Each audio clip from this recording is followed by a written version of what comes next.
ఈరోజు నేను మీ అందరికీ ఓ మెసేజ్ ఇవ్వబోతున్నా. ఏంటంటే, ఏ అబ్బాయి అయినా సరే ఏ అమ్మాయికి అసలు చూస్తే అమ్మాయి అంటే ఆ వయసులో అమ్మాయి ఫీలింగ్స్ అలా ఉంటాయి.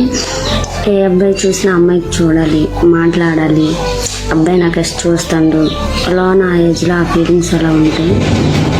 సో నేను కూడా అలానే ఒక చేతిలో మోసపోయాను కాబట్టి మీ అందరికి చెప్పాలనుకుంటున్నా.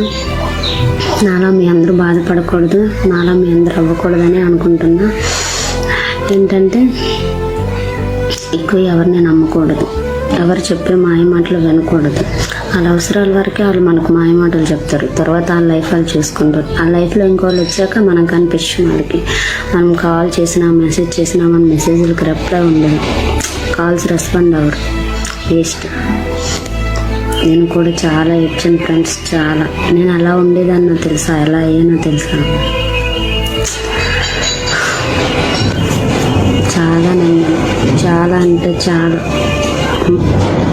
ఎంత నమ్మాను అంటే మా అమ్మ మా నాన్న తర్వాత అన్నీ తనే అనుకున్నాను, అన్నీ తనే అనుకున్నాను. నా కాళ్ళ తర్వాత ఇంకెవరైనా ఉన్నారంటే వాడొక్కడే అనుకున్నాను. వాడు ఇంత మోసం చేస్తాడని, ఇలా మధ్యలో నన్ను వదిలేస్తాడని అసలు ఎక్స్పెక్ట్ చేయలే. తను చూపించే ప్రేమ ఎలా అనిపించిందంటే, మా అమ్మ మా నాన్నకంటే వాడే ముందు అనిపించింది. నిజంగా వాడే ముందు, వాడి తర్వాతే వీళ్ళు. అలా అనేలా, అలా అనిపించేలా అంత ప్రేమ చూపించాడు, చాలా ప్రేమ చూపించాడు. నాతో మాట్లాడే కొద్ది రోజులు ఎంత ఎంత బాగుందంటే నాకు నేనే మర్చిపోయాను. అసలు తను మాట్లాడే మాటలు, చూపించే కేరింగ్, ప్రేమ అన్నీ చాలా బాగుంది. కానీ ఇప్పుడు తను వేరే వాళ్ళ లైఫ్లోకి వెళ్ళిపోయాడు.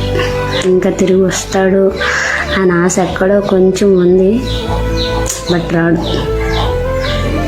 అసలు వస్తాడు అని అనిపిస్తుంది, వెయిట్ చేద్దాం అని అనిపిస్తుంది.